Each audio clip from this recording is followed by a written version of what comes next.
Wewe tupembeni huyu mjamaa.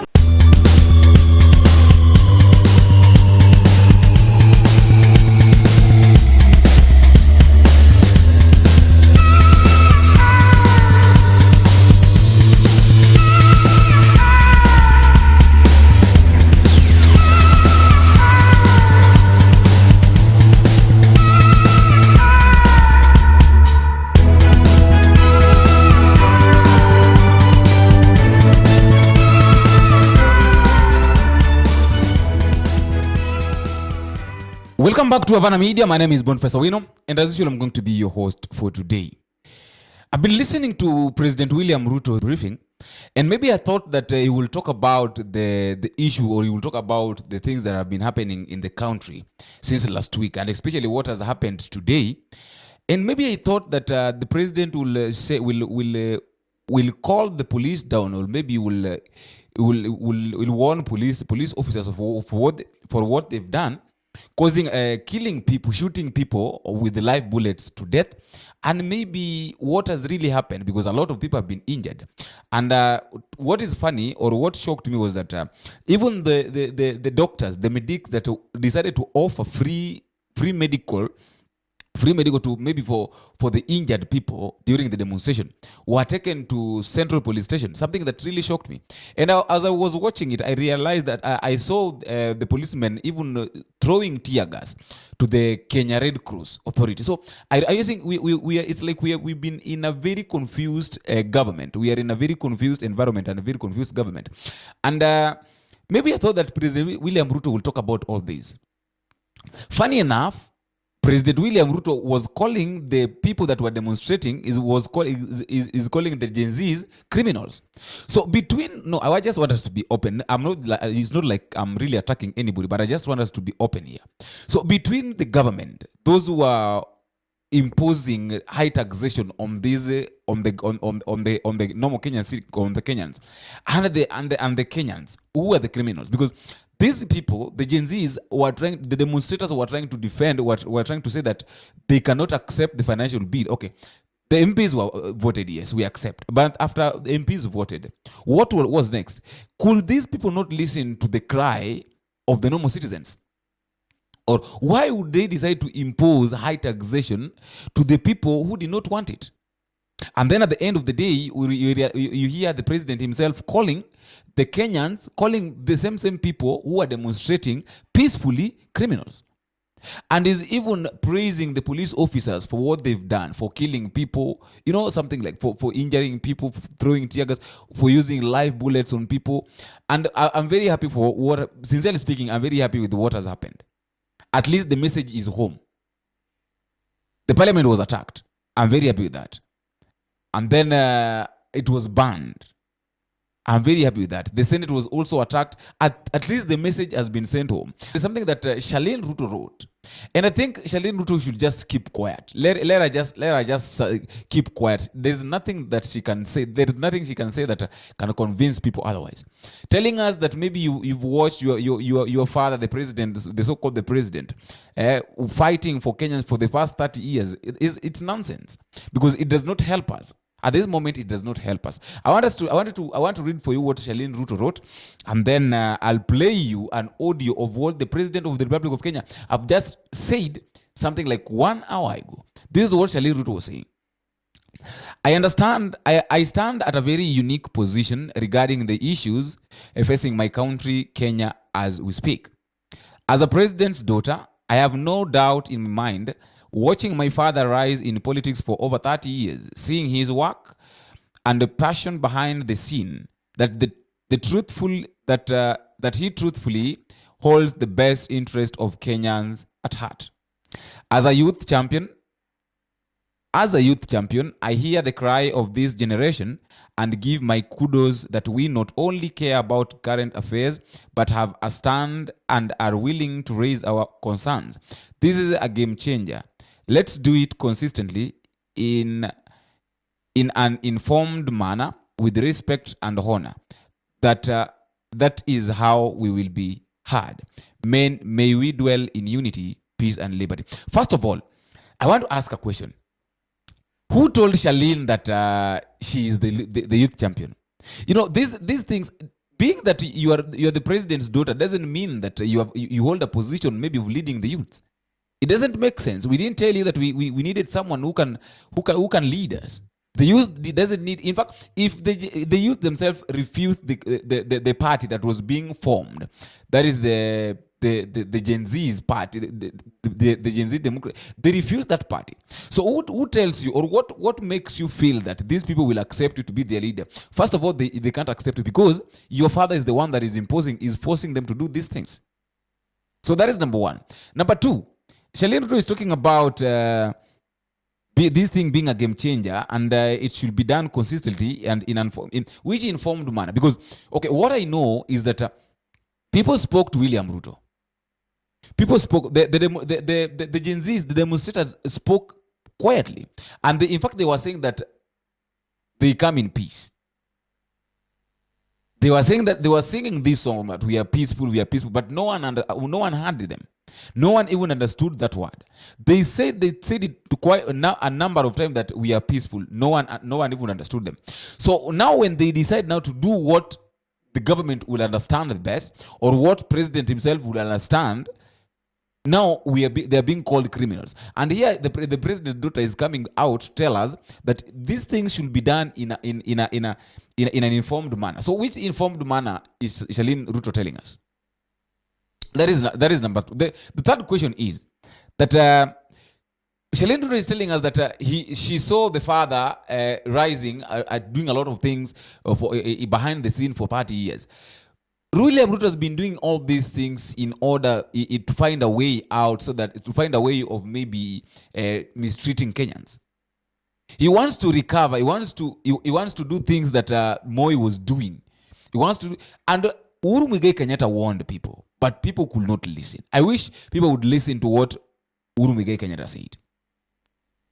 I remember Uhuru Muigai Kenyatta saying very well that it is better to have an old man who have eaten enough and his stomach is full, rather than having a young man whose pocket is empty and whose stomach is empty that wants to fill his stomach.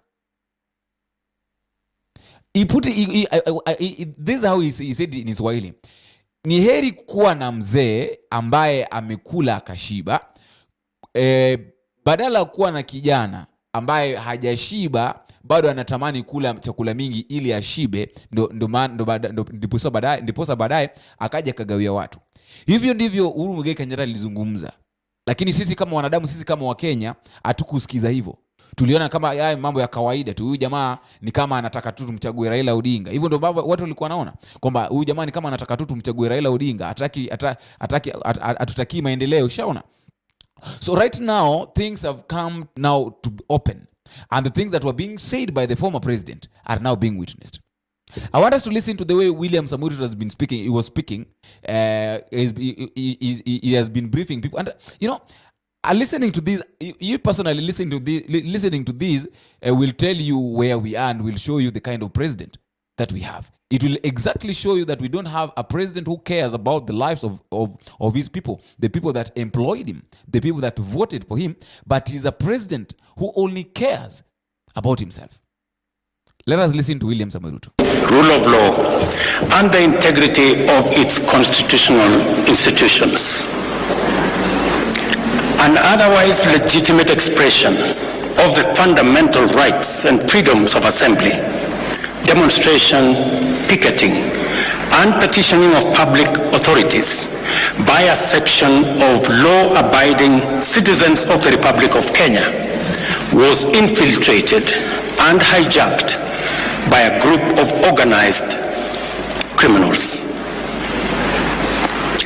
Most regrettably, today's attack on Kenya's constitutional order has resulted in the loss of lives, also destruction of property and desecration of institutions and emblems of our sovereignty. Wait. William Ruto is calling these men criminals. I just want us to listen to this part. This is the part that I really want us to listen to very keenly. Citizens of the Republic of Kenya was infiltrated and hijacked by a group of organized criminals. So these criminals, who organized them? Like, who organized these criminals? Because I've not seen any criminal. I did not see any criminal that was organized by anybody, maybe to attack. The only criminals that were organized by people were the people that were sent by Moses Wetangula. Go and destroy things so that it can be put under, it can be said that the peaceful demonstrators are the ones that did it. But I want us to listen to this now up to the end, please. Most regrettably, today's attack on Kenya's constitutional order has resulted in the loss of lives, also destruction of property and desecration of institutions and emblems of our sovereignty. These events mark a critical turning point on how we respond to grave threats to our national security. I assure the nation that the government has mobilized all resources at the nation's disposal to ensure that a situation of this nature will not recur again at whatever cost. I thank our security officers who are on duty today for applying themselves to the best of their abilities in the defense of Kenya and its people. Accordingly, I have directed all the organs of our national security to deploy measures to thwart any attempt by dangerous criminals to undermine the security and stability of our country. As the people of Kenya go to bed tonight, I give you my assurance that your security, that of your families and property, remains my utmost priority. To the young people of Kenya, who I must thank for helping our country organize our democratic discourse around issues, I thank you and assure you that the conversation you have begun around pertinent issues of our nation will continue to inform our policy and governance decisions. As I promised on Sunday, this conversation will not be in vain. I will not only champion for the cause of issue-based, policy-oriented, and tribeless engagement on critical national issues, but also provide a framework for this conversation to be processed and its outcomes implemented. However, our national conversation on any subject matter must be conducted in a manner that respects and honors the foundational values upon which our nation is established, namely constitutionalism, the rule of law, and respect for institutions. It is very painful for Kenya that a conversation this crucial was hijacked by dangerous people who have caused us the kind of loss we have incurred as a nation today. It is possible that the criminals who rained terror on innocent people and attempted to challenge our law enforcement deployments are still determined to continue with their dangerous behavior. I assure the nation of the government's determination to fulfill its constitutional duty of protecting the people of Kenya against all forms of harm. I hereby put on notice the planners, financiers, orchestrators, and abettors of violence and anarchy that the security infrastructure established to protect our republic and its sovereignty will be deployed to secure the country and restore normalcy.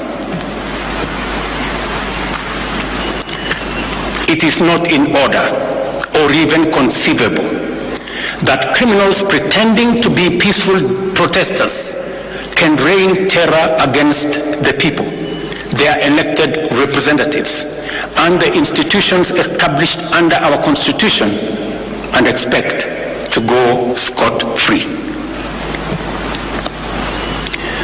We must isolate crime from democratic expression and separate criminals from people exercising the freedom of expression and divergent opinion. I shall continue to lead a government that is fully committed to maintaining the integrity of our state, promoting the unity of our nation, and enhancing the peace and security of all citizens and their livelihoods. I am bound under sacred constitutional mandate to respect, uphold, and defend the Constitution of Kenya, which declares that all sovereign power belongs to the people, and that this power shall be exercised only in accordance with the Constitution. The government will therefore uphold its constitutional mandate to secure our nation and its development, and shall treat every threat to national security and the integrity of our state as an existential danger to our republic. Accordingly, I assure Kenyans that we shall provide a full, effective, and expeditious response to today's treasonous events. Thank you. So that is our president. That is the president of the Republic of Kenya, talking about criminals who decided to go and attack attack members of parliament and destroy their properties. And I think the people that were, these people have really felt it, especially those who voted yes, and the people and their people knew them. They really felt it. They are going to count. They've counted a lot of losses. Those who voted yes. People like Kimani Kuria have really felt it. So I said this thing here that this 3 or 2 letter word will either save these MPs or maybe destroy them. If you say yes, you'll be destroyed and you'll be doomed. If you say no, you'll be safe. People like Jalango knew that if they say yes, they will be in a mess, and they said no, so they are safe. The people that said yes are really feeling it. And now I wonder why the president is very furious. In fact, I have a question. Why is the president very furious the way he is? Like seriously, why is he very furious? He's not even addressing the main issue here. He's just talking about those who have gone against the law, something like that. I really wonder what is going on. I would like to listen to your comment at the comment section, and please don't forget to click the subscribe button. If you've not subscribed, please click the subscribe button so that any moment there's a video that has been uploaded, you can get it very easily. And until we meet again, I've been your host, Boniface. Bye bye.